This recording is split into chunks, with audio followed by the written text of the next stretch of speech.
ஏதாவது ஒரு பிரச்சனைனா விஜய் வெளியவே வர மாட்டாராம். இது யார் சொல்றா?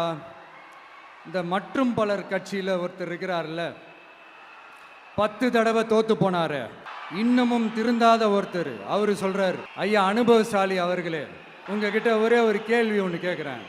இந்த சேலத்துக்கு பக்கத்தில் இருக்கிற அந்த தொகுதியில் மட்டுமே போய் பதுங்கிக்காம தமிழ்நாட்டில் வேற ஏதாவது ஒரு தொகுதியில் நின்று உங்களால் ஜெயிச்சு காட்ட முடியுமா? சாரி, முதல்ல நிற்க முடியுமா?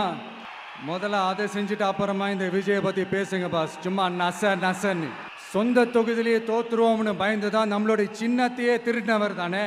அதனால தான் நம்மளோட மன்றத்தில் பல வருஷமாக பயணிச்ச ஒரு சுயேட்சை வேட்பாளரோட சின்னத்தை நம்மளோட தான் அரவணைச்சி ஆதரிக்கிறோம். அதனால எடப்பாடி தொகுதி மக்களே, அந்த சுயேட்சை வேட்பாளரோட சின்னத்தில் அந்த டிவி சின்னம், அந்த டிவி சின்னத்தில் நீங்க ஓட்டு போடுறது நம்ம விசில் சின்னத்துக்கு நீங்க ஓட்டு போடுற மாதிரி.